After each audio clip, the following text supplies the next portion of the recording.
భారతదేశ రాజ్యాంగ పరిరక్షణ కాంగ్రెస్ పార్టీ ప్రాథమిక బాధ్యతగా ఈ రోజుల్లో ఉంది.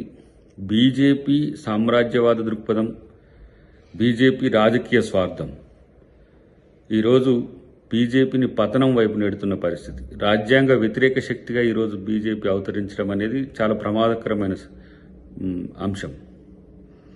ఇప్పుడు రీసెంట్గా మనం ఆంధ్రప్రదేశ్లో చూస్తున్నాం కదా, చంద్రబాబు గారితో కలిసి అధికారంలోకి వచ్చిన తర్వాత కూటమిలో లుకలుకలు, అటు పవన్ కళ్యాణ్ సీఎం కావాలని, ఇటువైపు లోకేష్ డిప్యూటీ సీఎం కావాలని చెప్పి ఎలాంటి గిల్లి గజ్జాలకు వస్తున్నారో చూస్తున్నారు. ఇది కూటమిలో లుకలుకలకు ఒక ఉదాహరణ.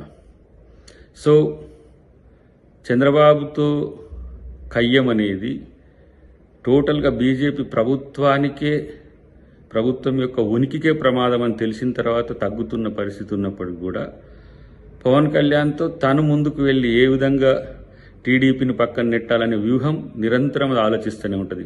పంజాబ్లో అకాలీలతో ఆలోచించిన, మహారాష్ట్రలో షిండేతో ఆలోచించిన, ఇంకో రాష్ట్రంలో ఇంకొకరితో ఆలోచించిన, తన రాజకీయ మిత్రునితో కలిసి రాజకీయ లబ్ధి పొంది ఏ విధంగా అదే రాజకీయ పార్టీని అంతం చేయాలనేది బీజేపీ ఎత్తుగడ ఉంటుంది ఎప్పుడు కూడా.